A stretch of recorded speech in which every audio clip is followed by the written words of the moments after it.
imposed by some authority which enforces it by superior power, either by a physical force or any other form of compulsion।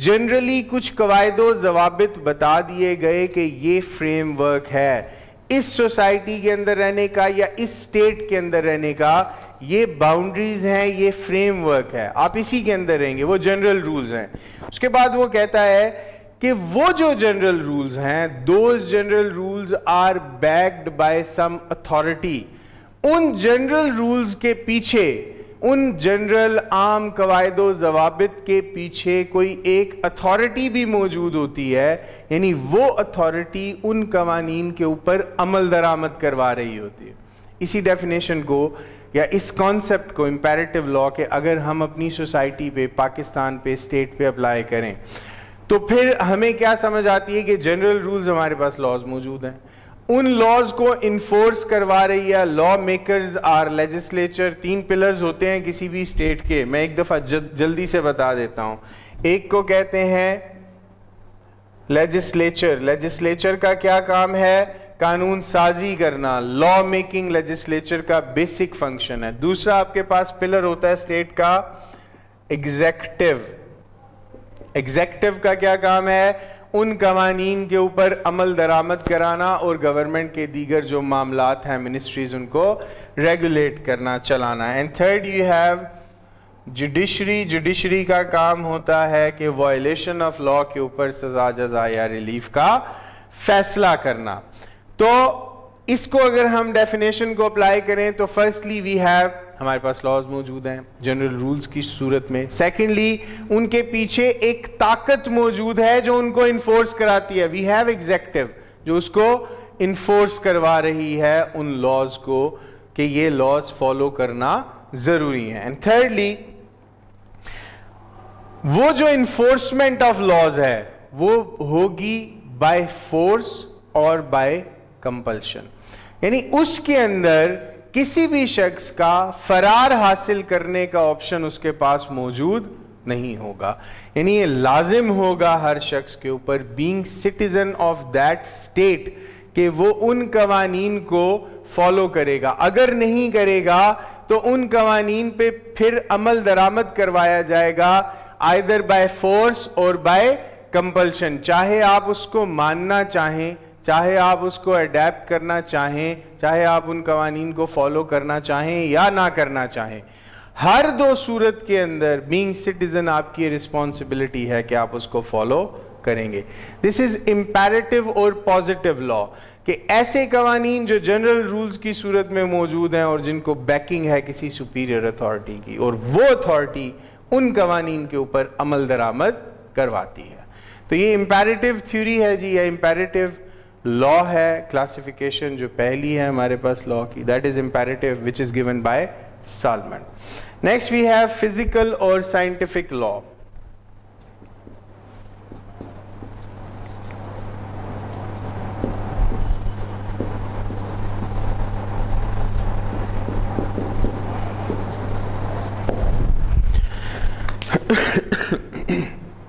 Physical or scientific law جی, تو اس کو پڑھیں گے پہلے. Physical or scientific laws are expressions of the uniformities of nature or uniformity in conduct of living beings or lifeless لیس تھنگز. The law of motion, gravitations and of chemical reactions, for instance, exhibit uniformity in the conduct of lifeless things. The biological laws of propagation of species, the law of evolution and growth of all beings, and the law of human psychology may be mentioned among those laws which reflect uniformity in the conduct of living beings. Physical اور scientific laws یعنی جو science کے لحاظ سے جو قوانین آپ کے پاس موجود ہیں, those are your scientific laws. اب ان سے مراد کیسے قوانین ہیں؟ دیکھیں, میں جب یہ لیکچر سٹارٹ کیا تو بتایا کہ قانون کو ہم نے صرف اس قانون کے سینس میں نہیں ڈسکس کرنا کلاسیفیکیشن کے اندر جو ہمارے پاس اویلیبل ہے, جس میں ہم نے کہہ دیا سول, کرمنل, انٹرنیشنل. اس کے علاوہ بھی we have laws. Chemical reaction, کسی چیز کا ہونا ریگارڈنگ یا in chemistry, that is a law available جو رول کی صورت میں ہے لیکن ہمارے پاس موجود ہے. ایک انسان مر جائے گا, اس کے بعد he has to go through a decaying process. Scientifically یہ قانون یا رول ہمارے پاس موجود ہے, it's a law. Law of gravity, ایک چیز کو اوپر سے چھوڑیں گے ہمیشہ نیچے جا کے گرے گی, ٹھیک ہے, that is a law available to us. یعنی وہ laws جو ہمارے پاس کسی بھی سائنٹیفک ریسرچ کے بعد موجود ہیں, those are scientific laws. تو یہ ہمارے پاس سیکنڈ کیٹیگری یا کلاسیفیکیشن ہے لا کی. Next we will go to natural اور moral law.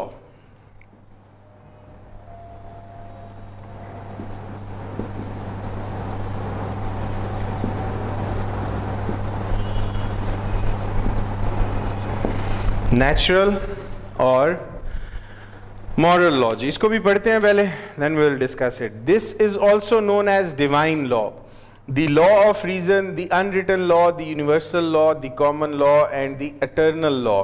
Ideally there is only one moral law which is universal of and set by God to men. It is law common to all mankind. دیکھیں universal اور moral law وہ قوانین ہیں جو اللہ تعالیٰ نے, یا اگر انگلش کانسیپٹ کے لحاظ سے بات کریں تو خدا نے یا گاڈ نے سیٹ کر دیے اپنے فالوورز کے لیے. اگر ہم اسلامک کانسیپٹ کے لحاظ سے اس کو سمجھنے کی کوشش کریں تو وہ قوانین which are settled by the Allah Almighty are universal or moral laws. اس کے اندر صرف قوانین کی صورت میں نہیں, یعنی صرف وہ قوانین نہیں جو حد ہیں یا حدود میں فال کرتے ہیں.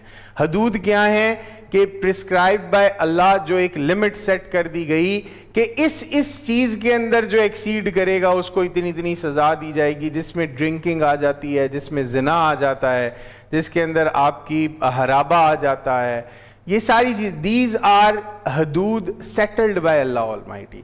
ایک تو کائنڈ یہ ہو گئی اس کے اندر یونیورسل لا کی, اگر بینگ اے مسلم ہم اس کو دیکھنا چاہیں. اس کے علاوہ یونیورسل لا سے مراد یونیورس کے وہ قوانین ہیں جو اللہ تعالیٰ نے یا ان ویسٹرن یا کسی اور ریلیجن کے لحاظ سے which are settled by God, جو خدا نے سیٹل کر دیے, جس کے اندر سورج کا طلوع ہونا, غروب ہونا, جس کے اندر یعنی یونیورس کے معاملات اور مورالٹیز کے لحاظ سے اس یونیورس ان لوگوں کے معاملات کو ریگولیٹ کیا جاتا ہے. دوز آر یونیورسل لاز, اور وہ اسی طریقے سے اپلیکیبل ہوتے رہیں گے جب تک کہ دنیا چلتی رہے گی.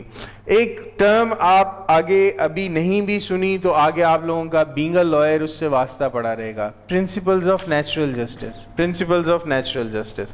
اب پرنسپلز آف نیچرل جسٹس کیا ہیں؟ نیچرل جسٹس سے مراد ہے کہ وین ایور آپ کو جب بھی کسی معاملے کے اندر جسٹس پرووائڈ کرنا ہے تو کچھ بیسک اصول ہیں جو بتا دیے گئے ہیں انصاف مہیا کرتے ہوئے. وہ بیسک اصول جو ہیں, یعنی آپ کہیں پہ بھی رہائش پذیر ہیں, کسی بھی اسٹیٹ سوسائٹی کے آپ چاہے رہنے والے کیوں نہیں ہیں, آپ کو وہ پرنسپلز فالو کرنے ہیں, and those principles are principles of natural justice. Next kind پہ چلتے ہیں جی, دیٹ از کنونشنل لا.